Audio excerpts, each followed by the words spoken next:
فأنا ناصح لإخواني بالصدع بالحق تبيض وجوههم. السكوت في مسألة الحزبية يضرها، فاصدع بما تؤمر وأعرض عن المشركين. سلامي على دماج ورجالها والشيخ يحيى ودار العلم يا سعد بانيها. بسم الله الرحمن الرحيم. الحمد لله حمدا كثيرا طيبا مباركا فيه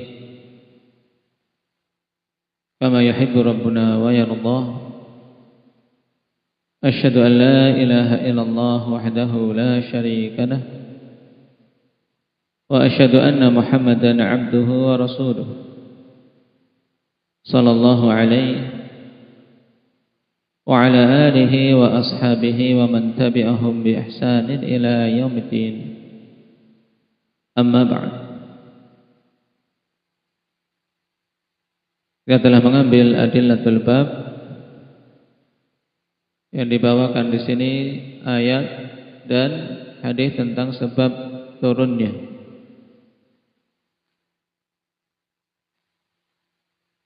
Yang sangat jelas menunjukkan bahwasanya orang-orang yang berolok-olok dengan Allah atau Rasulnya atau Al-Quran atau agama atau syariat Allah secara umum, maka hukumnya kafir.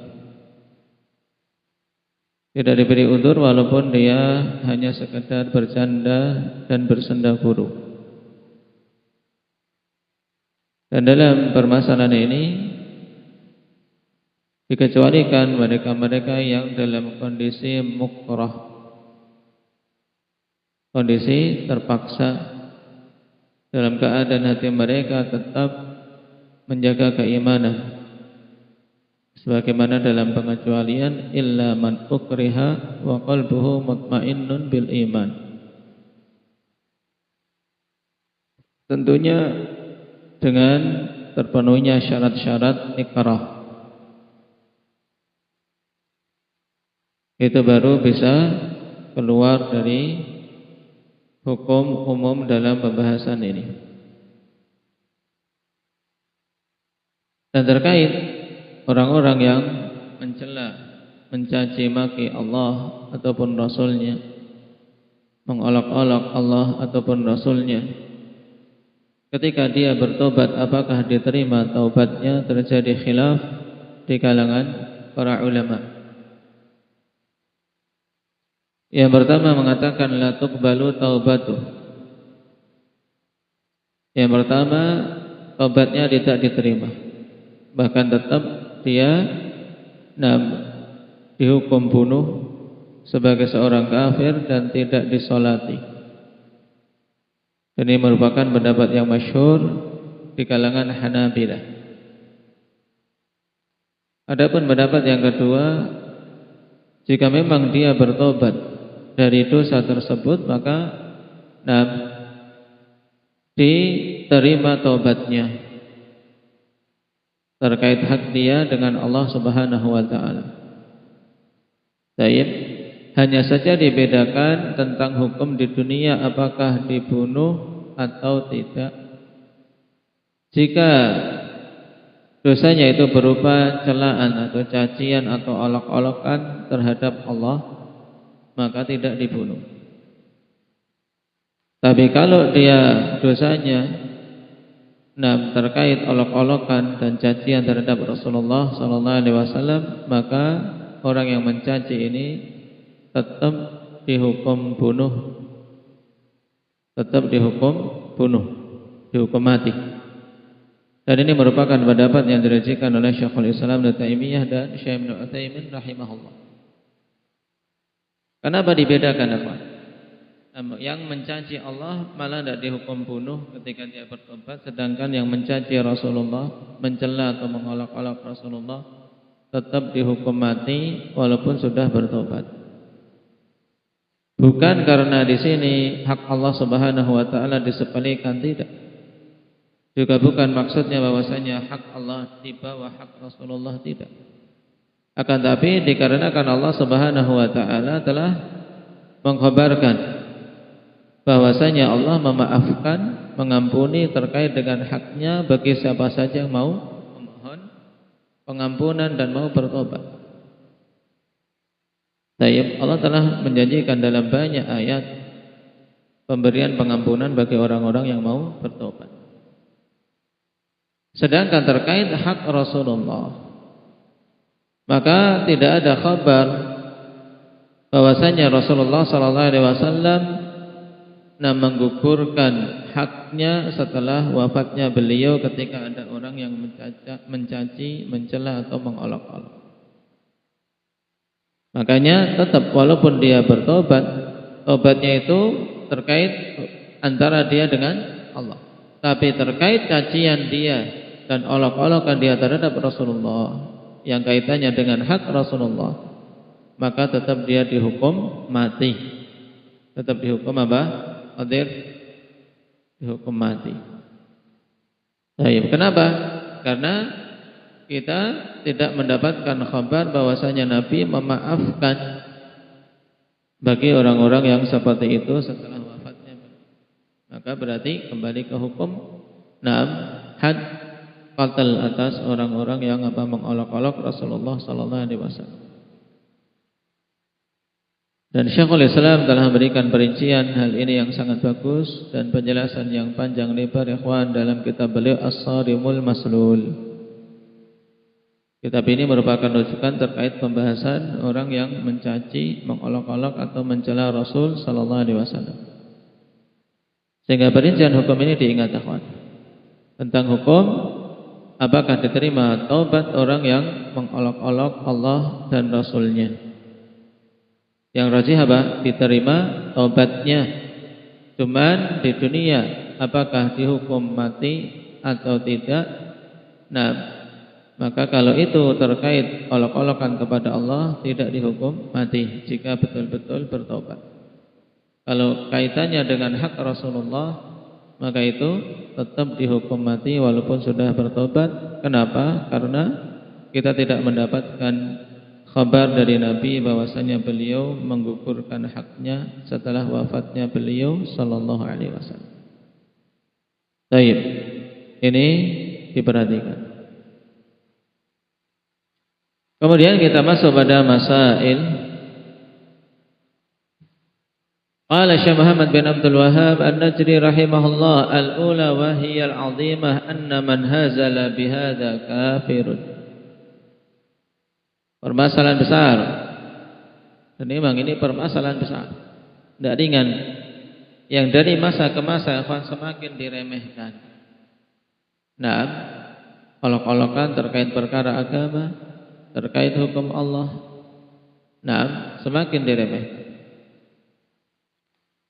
Bahwasanya orang yang mengolok-olok perkara ini, yaitu mengolok-olok Allah atau ayatnya atau Rasulnya, adalah hukumnya kafir.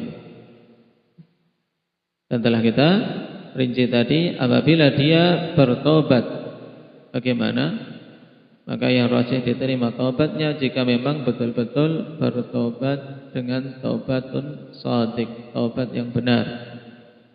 Dan tentunya akhwan yang seperti ini karena dia dikenal suka bercanda, bergurau, tidak serius, maka harus diperhatikan kebenaran taubatnya. Jangan sampai dia juga taubatnya hanya sekedar olok-olokan, hanya sekedar bercanda saja. Maka harus betul-betul dicek kebenaran taubatnya.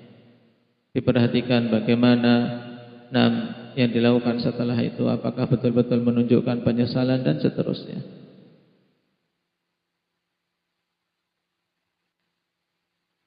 Baik. Atsaniyah anna hadza huwa tafsirul ayati fi man fa'ala dzalika kainan man kana. Permasalahan kedua bahwasanya ini adalah tafsir dari ayat pada orang yang melakukan hal tersebut, yaitu qul abillahi wa ayatihi wa rasulihi kuntum tastahzi'un la ta'tadiru qad kafartum ba'da imanikum. Bagaimanapun keadaannya, walaupun dia munafik asli atau asalnya dia seorang mukmin kemudian terjatuh dalam hal ini, maka dia terjatuh dalam pembatal keislaman dengan sebab itu. Ats-tsalitsa al-farqu bainan namimati wan nasihati lillahi wa lirasulih. Ini juga perkara penting yang harus dibedakan, yaitu perbedaan antara namimah dan nasihat untuk Allah dan Rasulnya. Baik. Namimah jelas merupakan dosa dari sekian dosa-dosa besar. Yang hakikatnya adalah apa? Naqlu kalamil ghairi lil ghair li ajlil ifsad. Mengutip perkataan orang lain kepada seseorang dengan tujuan membuat kerusakan. Itulah kata Tawati, la yadkhulul jannah namam. Dan juga dalam bab sihir itu dikategorikan ibarat sihir dampaknya.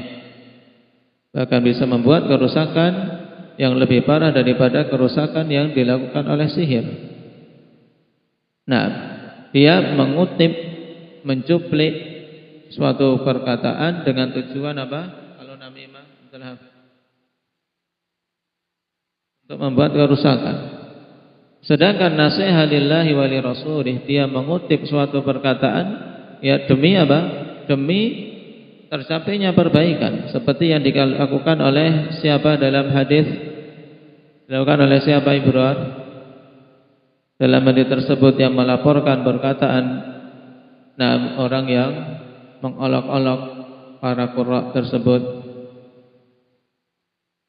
Auf ibnu Malik. Taib, dia ketika mendengar itu bertekad untuk mengkhabarkan kepada Nabi sallallahu alaihi wasallam. Dan ini bukan namimah. Kenapa? Karena tujuannya untuk tercapai islah, pembelaan terhadap Allah dan Rasulnya. Maka harus dibedakan akhwan dalam masalah ingkarul munkar. Jangan sampai seseorang terkena syubhat ketika ingin menyampaikan suatu hal yang buruk, khawatir terjatuh dalam namimah. Ini bukan namimah. Bahkan itu termasuk dalam bentuk nasihat untuk menghilangkan kemungkaran.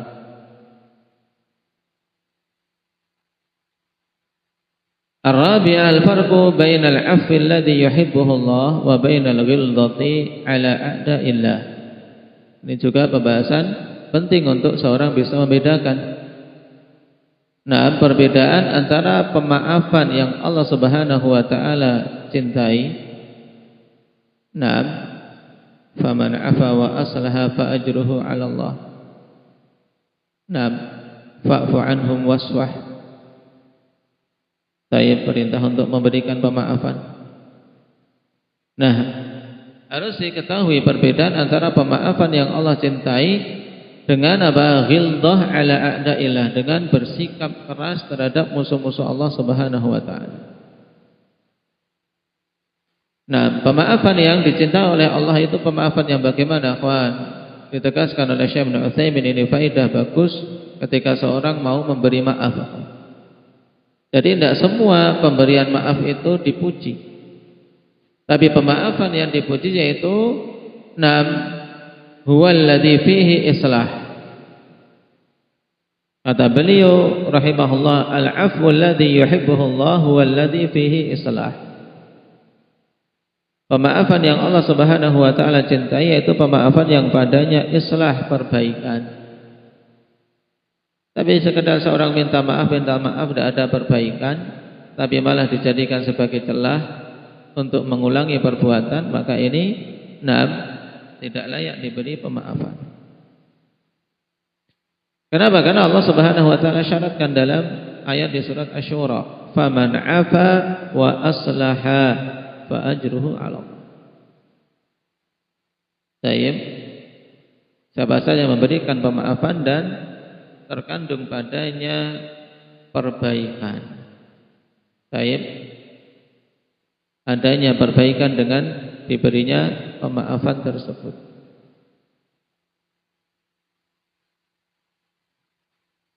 Sehingga yang diinginkan di sini yaitu memang orang ini dalam pemberian pemaafan itu telah berbuat islah, adanya perbaikan.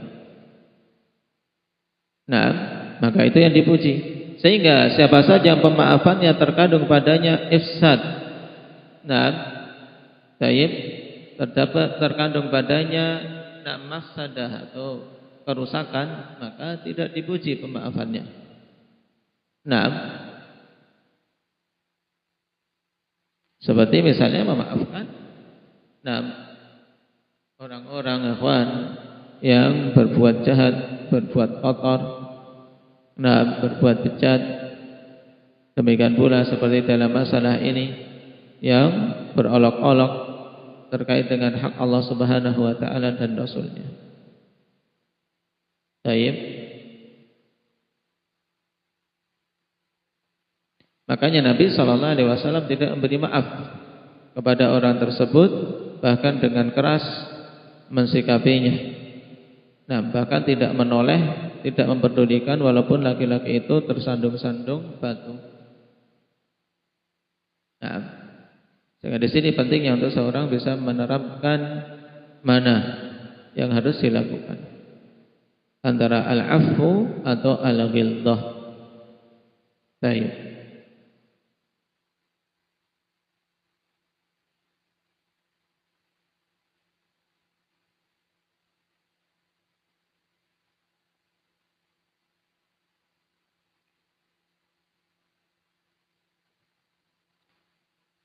Dan musuh-musuh Allah pada asalnya mereka disikapi dengan sikap keras, sebagaimana sifat Rasul dan para sahabatnya, asyidda'u 'alal kuffar rahama'u bainahum. Juga kita diperintahkan ya ayyuhan nabi, perintah kepada nabi, ya ayyuhan nabi jahidil kuffar wal munafiqin waghlub 'alaihim. Itu bersikap keras kepada mereka. Al-khamisah anna minal i'tidhari ma la yanbaghi an yuqbal. Yang kelima, bahwasanya hadis tadi menunjukkan bahwa di antara permintaan uzur itu ada hal-hal yang tidak pantas untuk diterima. Menunjukkan ikhwan, asal seorang minta uzur itu diterima uzurnya. Apalagi kalau mu'tadzir yang minta uzur itu seorang muhsin, seorang yang berbuat baik. Memang ada uzur yang jelas, maka diterima uzurnya. Ketika terpeleset, ketika tergelincir pada suatu hal. Akan tapi di sana ada i'tidar yang tidak pantas diterima, yaitu apabila i'tidar tersebut batil, hanya sekedar alasan yang dibuat-buat. Minta uzur tapi sekedar alasan yang dibuat-buat. Seperti yang dilakukan oleh laki-laki ini, maka itu tidak pantas untuk diterima. Sehingga di sini juga dorongan kepada kita, ikhwan, untuk bisa hikmah dalam mensikapi setiap keadaan, yaitu meletakkan sesuatu pada tempatnya.